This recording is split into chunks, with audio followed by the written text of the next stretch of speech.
Young actor Teja సజ్జా హీరోగా, అమృత యార్ హీరోయిన్గా, ప్రశాంత్ వర్మ డైరెక్షన్లో లేటెస్ట్గా సంక్రాంతి 12న రిలీజ్ అయిన చిత్రం హనుమాన్. దీనికి ప్రైమ్ షో ఎంటర్టైన్మెంట్స్ వారు, నిరంజన్ రెడ్డి వారు అయితే ప్రొడ్యూస్ చేయడం జరిగింది. ఈ సినిమాని అయితే భారీ లెవెల్లో గ్రాఫిక్స్లో అయితే ప్రొడ్యూస్ చేశారు. మొత్తం మీద ఈ సంక్రాంతికి రిలీజ్ అయిన ఈ మూవీకి అయితే ట్రెమండస్ రెస్పాన్స్ అయితే వస్తుంది ఆల్ ఓవర్ ఇండియా. మాత్రం ఇప్పుడు యూఎస్లో కూడా మంచి రెస్పాన్స్ వస్తుందని తెలుస్తుంది. ఈ సినిమాని డిస్ట్రిబ్యూషన్ రైట్స్ తీసుకున్న నిర్వాణ సినిమాస్ వారు అయితే ఓ ట్వీట్ పెట్టారు. 2 డేస్లో అయితే ఈ మూవీ $1.5 మిలియన్ అయితే కలెక్ట్ చేసిందని.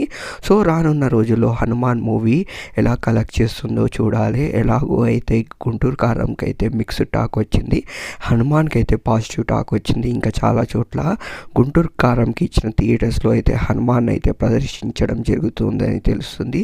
మరి రానున్న రోజుల్లో ఈ కలెక్షన్స్ అయితే ఇంకా పెరిగే ఛాన్సెస్ అయితే ఉన్నాయి.